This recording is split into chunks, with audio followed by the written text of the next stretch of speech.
Midi chez vous, mesdames, messieurs, bienvenue à ces bulletins d'information. Le vice-premier ministre, ministre de l'Intérieur, Sécurité et Affaires coutumières, Peter Kazadi Kondé, a instruit depuis le vendredi 10 novembre dernier les services de sécurité à enlever les pancartes, affiches et photos sur le voie publique.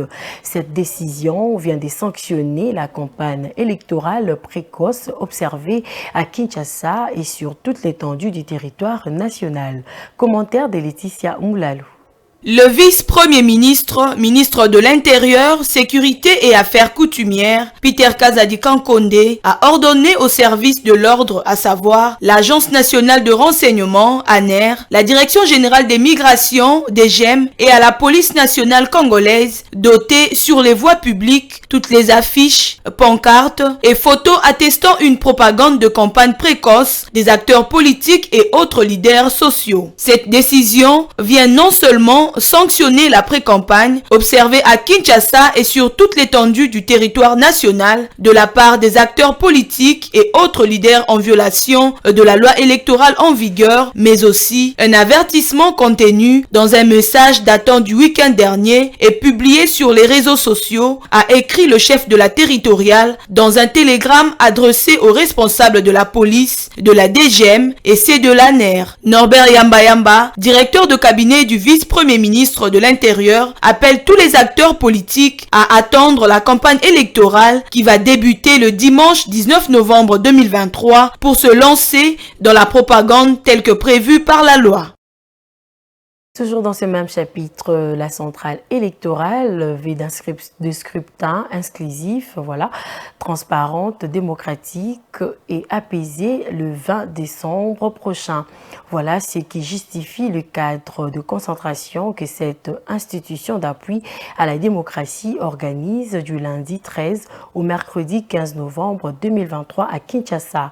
Sont concernés pas seulement le candidat président de la République, mais aussi les représentants des partis et regroupements politiques et les candidats indépendants et la société civile. Suivez.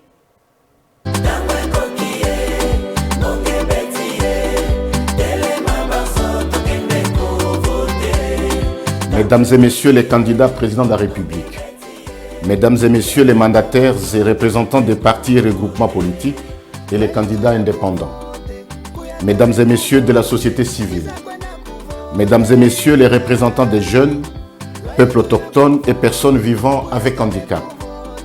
À quelques 40 jours des élections présidentielles, législatives, provinciales et municipales, la Commission électorale nationale indépendante, fidèle à son engagement d'ouverture et de contacts permanents avec les parties prenantes, organise du 13 au 15 novembre 2023 des cadres de concertation avec les candidats présidents de la République, les partis et regroupements politiques et candidats indépendants, ainsi qu'avec la société civile dans sa diversité pour des élections inclusives, crédibles, transparentes et apaisées.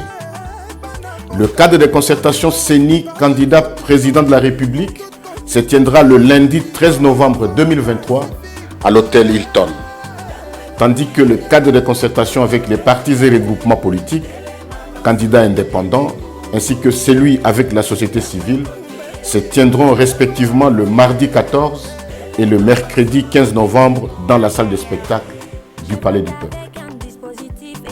Les invitations sont à retirer au siège de la CENI dès ce samedi 11 novembre 2023 à partir de 9h.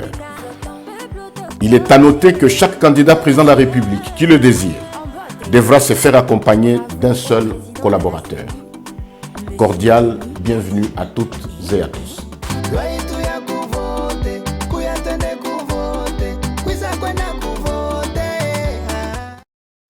5 millions de dollars américains dus à la redevance pour la radio-télévision nationale congolaise RTNC serait détourné par le ministre de la Communication et des Médias, Patrick Mouyaya, selon les accusations de l'ancien directeur général Freddy Moulumba de fonds proviennent de la redevance qui paye le contribuable congolais à la RTNC. Suivez ses propos.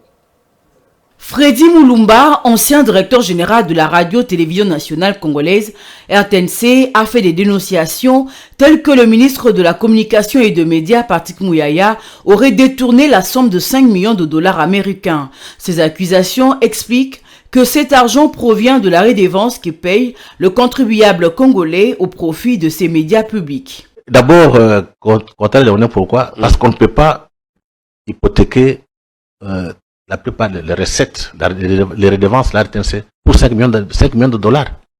Parce qu'on proposait 5 millions de dollars pour laisser cette entreprise gérer la redevance, la RTNC, et puis il devrait toucher encore un certain pourcentage. J'ai dit non, c'est un média public. Ce n'est pas pour un individu.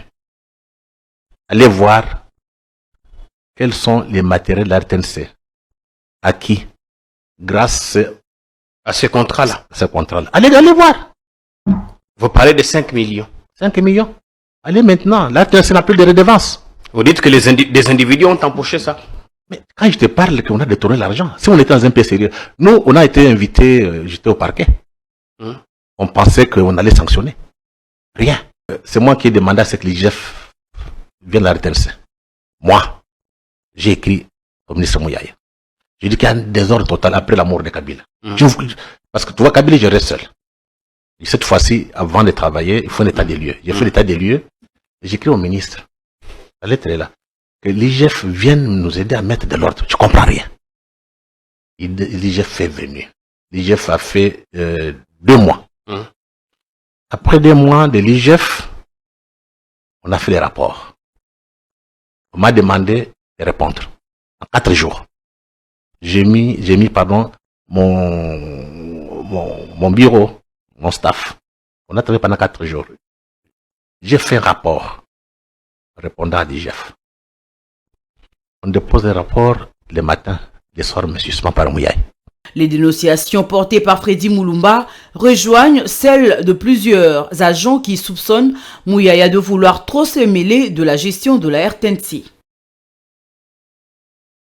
La rédaction des informations de Mondico Télévision a eu la profonde douleur d'apprendre la disparition du journaliste Martin Kayembe le dimanche 12 novembre 2023 à 6 h du matin. Martin Kayembe fut un ancien agent de Mondico TV avant de quitter notre rédaction en avril de cette année 2023 pour intégrer le service des analystes du Conseil supérieur de l'audiovisuel et de la communication CESAC et la rédaction de l'agence congolaise de presse ACP.